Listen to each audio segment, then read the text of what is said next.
सर्द मौसम में सूरज बादलों में छुपा हुआ था, वातावरण में धुंध थी। ऐसे में सूबे के मुखिया योगी आदित्यनाथ निर्धारित समय से करीब 1.5 घंटे देरी से देवबंद पहुंचे। जड़ौदा जट गांव के समीप स्टेट हाईवे के किनारे बनाए गए विशाल पंडाल और विशाल मंच पर सूबे के मुखिया योगी आदित्यनाथ ने करीब 15 मिनट तक भाषण किया। उन्होंने एटीएस सेंटर का शिलान्यास किया और 2 टूक साफ शब्दों में योगी आदित्यनाथ ने कहा कि एटीएस सेंटर का शिलान्यास किया जा रहा है। इसका उद्देश्य आतंकी गतिविधियों पर पूरी तरह से विराम लगाने का है। अगर इस तरह की कोई गतिविधियां, कोई भी इस तरह से आतंकी गतिविधियां होती हैं और तो उस पर पूरी तरह से विराम लगाया जाएगा। एटीएस कमांडो उसको काबू करेंगे। 56 कमांडो हमेशा तैनात रहेंगे। कहीं भी आसपास के क्षेत्र में कोई हरकत हुई नहीं। दिन में, रात में, सुबह शाम हर समय वे तैयार रहेंगे और फिर उनका काम तमाम करने के लिए कुछ ही मिनटों में वे वहां पहुंचेंगे। भाइयों बहनों, ये विकास पहले भी हो सकता था, ये काम पहले भी हो सकता था, विश्वविद्यालय पहले भी बन सकता था। पिछली सरकार क्या कर रही थी?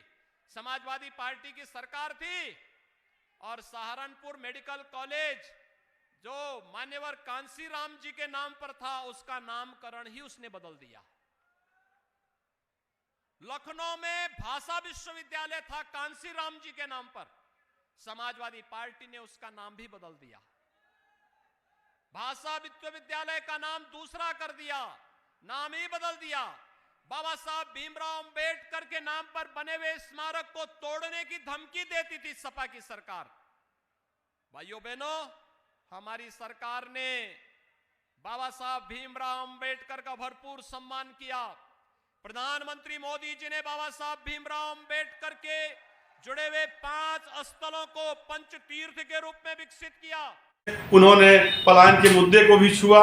योगी आदित्यनाथ ने कहा कि पहले जो लोग पलायन कराया करते थे, आज वो ठेलों पर सब्जी और फल बेच रहे हैं। उन्होंने पूरे प्रदेश में कानून व्यवस्था की स्थिति को मजबूत बताया और पूर्व की समाजवादी पार्टी सरकार की आलोचना की।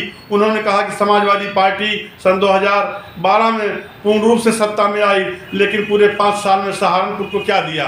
उन्होंने सवाल खड़ा किया और अपने सरकार की उपलब्धियां गिनाई। मुख्यमंत्री ने कहा कि सहारनपुर को हमने विश्वविद्यालय की सौगात दी है। मां शाकुंभरी देवी के नाम पर विश्वविद्यालय की स्थापना की गई है और अगले सत्र से यह विश्वविद्यालय पूरी तरह से शुरू हो जाएगा। कुलपति की नियुक्ति कर दी गई है।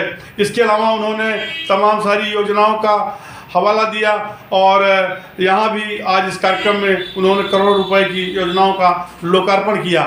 मुख्यमंत्री ने चुनावी मोड़ में तमाम सारी सरकार की उपलब्धियां गिनाते हुए जनता जनार्दन से आह्वान किया कि भावी चुनाव में वो फिर से दोबारा भारतीय जनता पार्टी की सरकार बनाएंगे।